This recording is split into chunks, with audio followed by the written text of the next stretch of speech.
अनुभवी ज्ञानाला आधुनिक तंत्रज्ञानाची जोड, तत्पर उपचारांना माया ममतेची जोड. हे आहे कोल्हापुरातील Sai Sparsh children's hospital. Doctor Venkatesh Taraksaband, doctor Vijay Gawade आणि डॉक्टर अमोल गिरवलकर यांचा प्रदीर्घ अनुभव आणि बालरोग क्षेत्रातील प्रावीण्य यामुळे साई स्पर्श हॉस्पिटल आहे 0 ते 18 वयोगटातील बालकांचं आरोग्य जपणारं विश्वासार्ह हॉस्पिटल.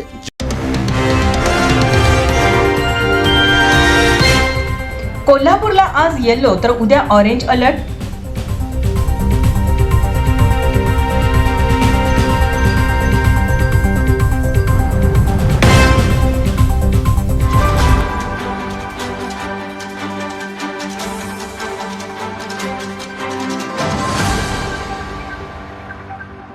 जिल्ह्यात गेल्या 2 दिवसापासून पावसाचा जोर कमी झाला आहे.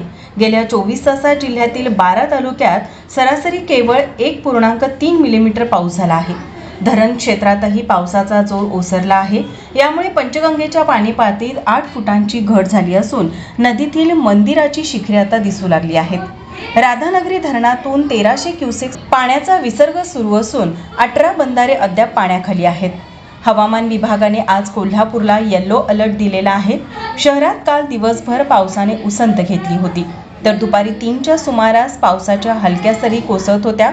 काही काळ सरी बरसल्यानंतर पावसाने पुन्हा उसंत घेतली असून जिल्ह्यातही असेच चित्र पाहायला मिळत आहे. सध्या पंचगंगेची पाणी पातळी 21 फूट 9 इंचावर आली आहे. तर हवामान विभागाने शुक्रवारी दिनांक 12, शनिवार दिनांक 13 आणि रविवार दिनांक 14 कोल्हापूरला ऑरेंज अलर्ट दिला आहे. यामुळे पुन्हा पाऊस कोसळण्याची शक्यता आहे. कॅमेरामन नाजत्तारसह अमृता पवार, माझा महाराष्ट्र, कोल्हापूर. नमस्कार, मी प्रथमेश परब. माझा महाराष्ट्र कोल्हापूर या चॅनलला लाईक करा, शेअर करा आणि सबस्क्राईब करा.